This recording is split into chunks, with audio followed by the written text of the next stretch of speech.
Hey there, thanks for playing your beautiful song with us. First of all, could you introduce yourself? Thanks very much for having me. First of all, it was lovely. I'll look in the camera. Yeah, perfect.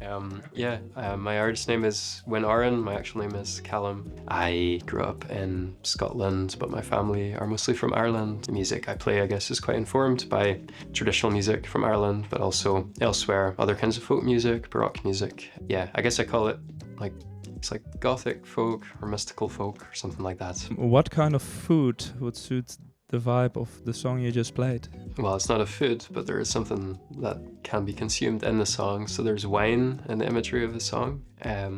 So I would say like wine, grapes, pomegranates, this kind of thing. One of the images of the song was there's a film called The Color of Pomegranates, which is a very beautiful film. And there's an image in that of someone having a big sort of clay jar of wine poured over them. And the song's not about that, but that image is somewhere in the song. So I think, yeah, that's a food pairing, I would say. Nice. Sounds tasty. Yeah. Regarding songwriting, do you have like a lyric line you're most proud of? I don't think there is one line in particular. I think what I would say is there is one song I wrote quite a few years ago, because I wrote songs before. I struggled with writer's block a lot back then, and then I wrote this song, which is on my first album, called Meeting the Three Souls on an 11th Day. It's a very long title. Those lyrics are in the song, and that was the first song I wrote where it felt very intuitive, and I didn't really worry about the meaning of the lyrics. That's my favorite one because it opened up this new way of writing songs to me, where it's more intuitive, it's more images come, and then the meaning can come later on.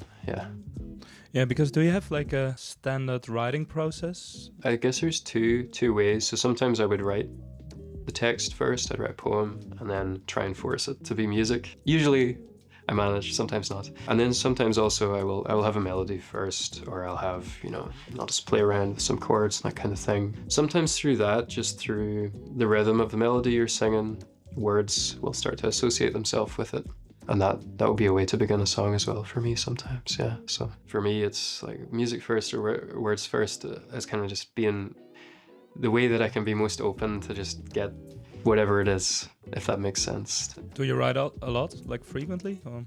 I go through periods, so sometimes, yeah, I'll write like, maybe 3 songs in an evening I've done sometimes. I try to write. I should write more, I think. It should be more of a practice. That's what we all say, right? Yeah, I mean, I did this, The Artist's Way thing, this Julia Cameron book, if you've heard of it. It's kind of a program for getting in touch with creativity. It's like a book. I didn't do it properly, but there's one thing in that anyway. Like the first thing you do is called morning pages. And essentially when you first wake up, you have to just write 3 pages of free association without worrying about it. And when I was doing that, that was a very productive period because often it could be something that would turn into a song, So you should just keep up the practice. I don't know why I stopped.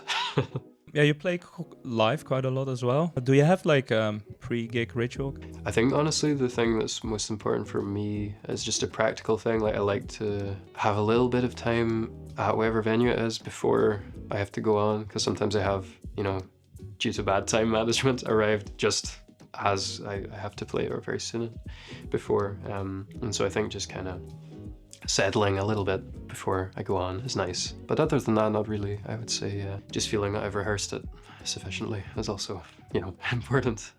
Yeah, and today you played on a very special instrument. Let's invite the instrument in the room. Tell the people what it is. Yes, so I need to stress, I'm no expert on it, but it's Waldzither, which is a German instrument. I don't really know its origins. I think it's probably like a mandolin kind of situation. It has an extra string, like a bass string, whereas the mandolin would just have these 4 courses here. But it's tuned in like an open tuning, so it's more like a 5-string banjo, I think, in terms of the tuning. It's just like open C chord, I think. Yeah, and basically I think I was looking on Kleinanzeigen, which for people not in Berlin or not in Germany is like like local buy sell kind of thing. Yeah. And I was looking for a mandolin, I guess, and I saw one of these I thought it was really interesting, and it was very cheap because it's kind of an obscure instrument. Like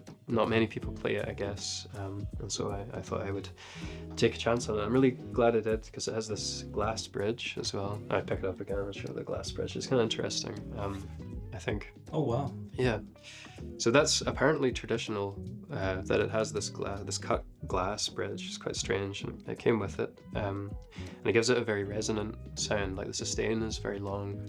Yeah, it has a bit of this 12-string vibe as well, right? It's Yeah. kind of And this is the kind from Thüringen, which has this headstock here, which is like more familiar. There's another kind which was made in Hamburg, which has I think the guy who made it was inspired by Portuguese guitars, so it has one of those headstocks that's you need a clock key to tune it, which is not the most practical thing, given how many strings there are and how old it is. But yeah, so when you decide what instrument you're going to write on, is it purely intuitively, or do you write songs on the guitar and play it with this one afterwards, for example? So with Summer in particular, I did write it on this.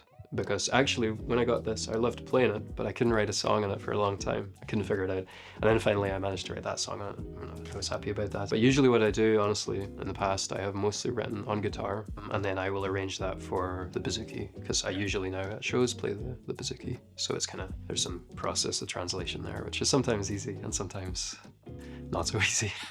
If we speak again in a year, what will have happened in your musical life? What I hope will have happened, myself and Sorsha played together today, and we are working on a record of interpreting folk music, mainly from Ireland. So I hope we will have recorded that.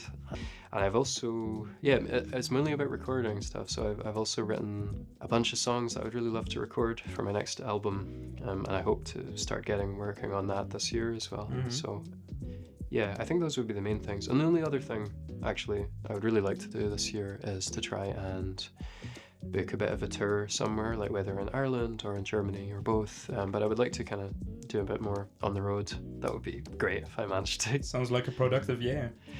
I will see. Regarding relaxing in Berlin, obviously Yeah. having food is a great way to relax. Yes. Do you have a restaurant in Berlin which you would recommend to us? Yeah, there's one I really like. It's a Georgian restaurant called Somi, I think it's called. Tsomi. Yeah, it's really nice. It's in Kollwitz, Kiez in Prenzlauer Berg. Explain much about it. It's simply the food there. It's really nice. I like it there. It's always really high standard, so I go back there a lot. Sounds great. Yeah. I think that's a great way to end this conversation. Yeah. Thanks a lot for your time and your stories and the beautiful song on the German guitar. Yeah. And we hope to see you soon. Hey, thanks so much for having me. It was lovely to play for you and talk. Yeah.